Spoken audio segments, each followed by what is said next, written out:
Oh, you Right. could have walked out. Right, you can start whenever you're ready, youth.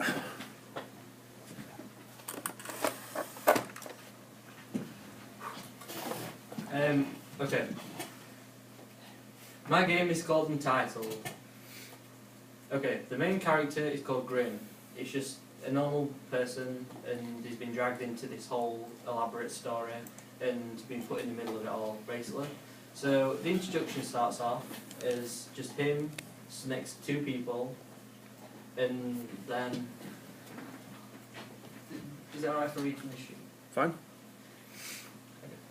It starts off as a cinematic introduction. You see a teenage boy with two anonymous characters, a male and female of similar age, walking down the dark alleyway into a crowd at the end of the alleyway. When they enter the crowd, one of the anonymous characters say, "Are you ready then?" You see the camera nod and you fall down to one knee, screaming out in pain. As this happens, you look to your right and the female character is turned into a purplish vampire, which locks onto a close civilian and then gruesomely rips their head off. When you look to your left and see a male character turn into a green werewolf, which jumps high into the sky and pounces onto the middle of the crowd, you see many civilians' body parts fly up into the sky. As the crowd disperses, screaming out of shock, you stand up, look forward, raise your left hand, which starts to have a blue glow to it, turn your palm sideways, and everyone in the crowd is picked up in the air, snapped in half, and the two anonymous characters turn back into their human forms. They walk through the blood in the corpses and come back to you with a shocked look on their faces. The female character, "We've been too powerful." The male replies, "What have we done?" You then scream, "Put your hands on your head." The female character steps back and the male character puts his hands on his shoulders, asks, "Are you okay, man?" You push him away, teleport across the street, then you teleport down the road, then you teleport down another road, and then until you end up into a field. You start screaming, and then two dark characters come up to you in suits with guns. They say, "We've been watching you, and you're coming with us." Then you rise off the floor, laugh and grin, say, I think not. Grab one of the men, crush their skulls. The other fire some shots at you. You laugh and finally rip his bones from his body, scream face to black. So that's how the story starts, and it doesn't really give much away. So then my story goes back to the actual how it starts.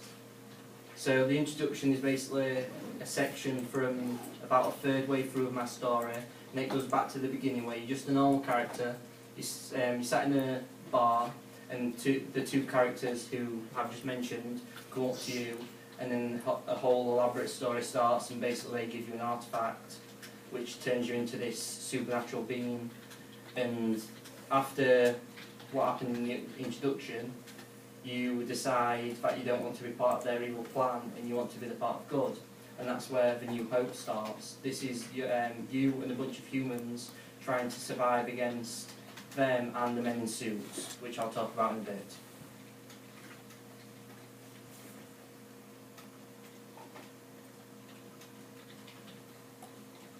What have you done to it? Don't know. Press the top one, see if the laser still works. Press it and hold it. Not the laser, the other one, the move on button. Stand a little bit this way, see if it's...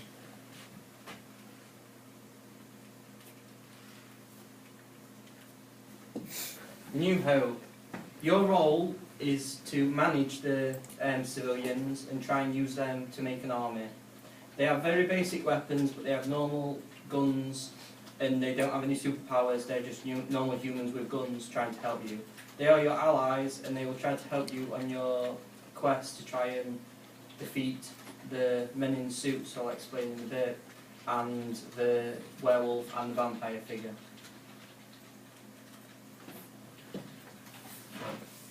The Lost Hope is the vampire and the werewolf characters.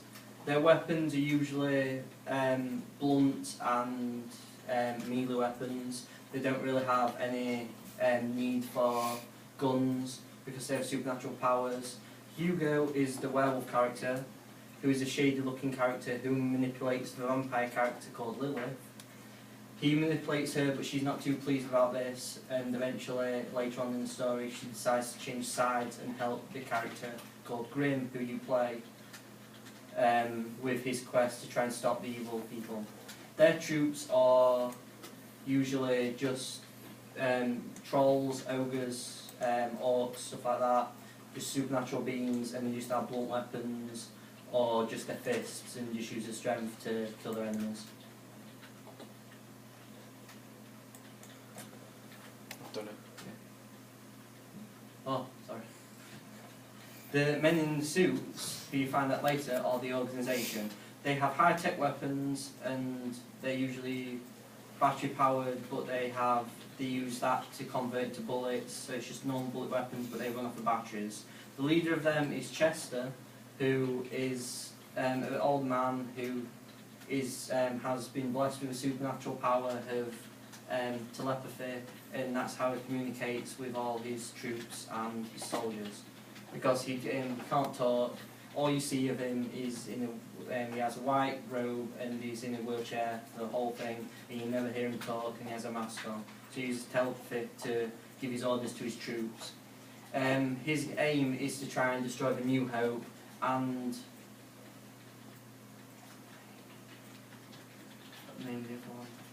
the Lost Hope, New Hope and the Lost Hope. His aim is to try and destroy both of them and just rule the world with his experiments. There are his troops. He has three main type of troops. He has the men in the black and white suits with guns.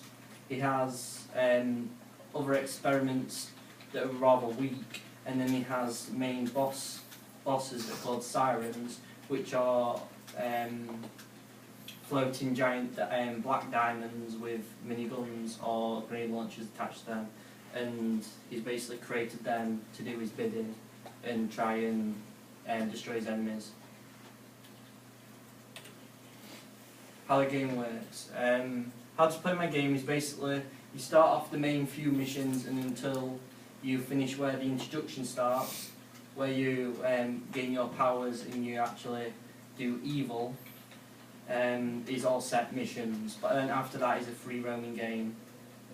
You have all your abilities unlocked from the start, from that bit where you're gaining your abilities, and you can use any of them, but most of them are weak, and you must use them to develop them to make them stronger and more useful.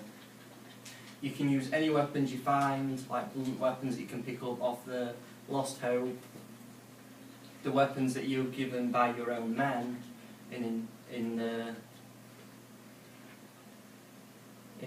New Hope, and then you can also pick the weapons up off the organisation and use any of them weapons as well as your abilities whenever you like.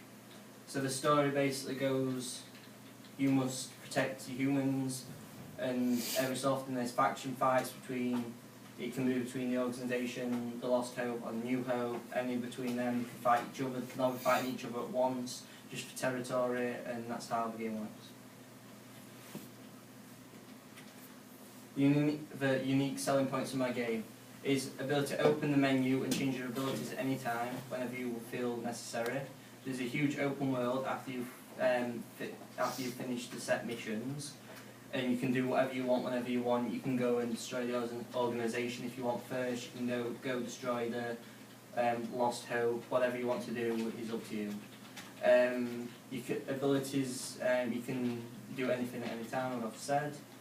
You develop your abilities, so you have them all unlocked from the start, as I've already said, but you can develop them as using them and developing them that way. You need to protect your men, or the human race will be extinct, and the only ones left will be the organisation, and they're corrupted anyway, so they just try and destroy you anyway, so there's no point having them. The ability to create creatures for backup is one of your abilities, so you can create minions to help you and stuff like that. The never-ending game the game never ends even if you destroy the Lost Hope and the organisation. There will still be pockets of resistance trying to destroy you, so you've got to constantly protect your men, or if there's nothing less, you're just doing it for a fight. And that's it. Cool, yeah.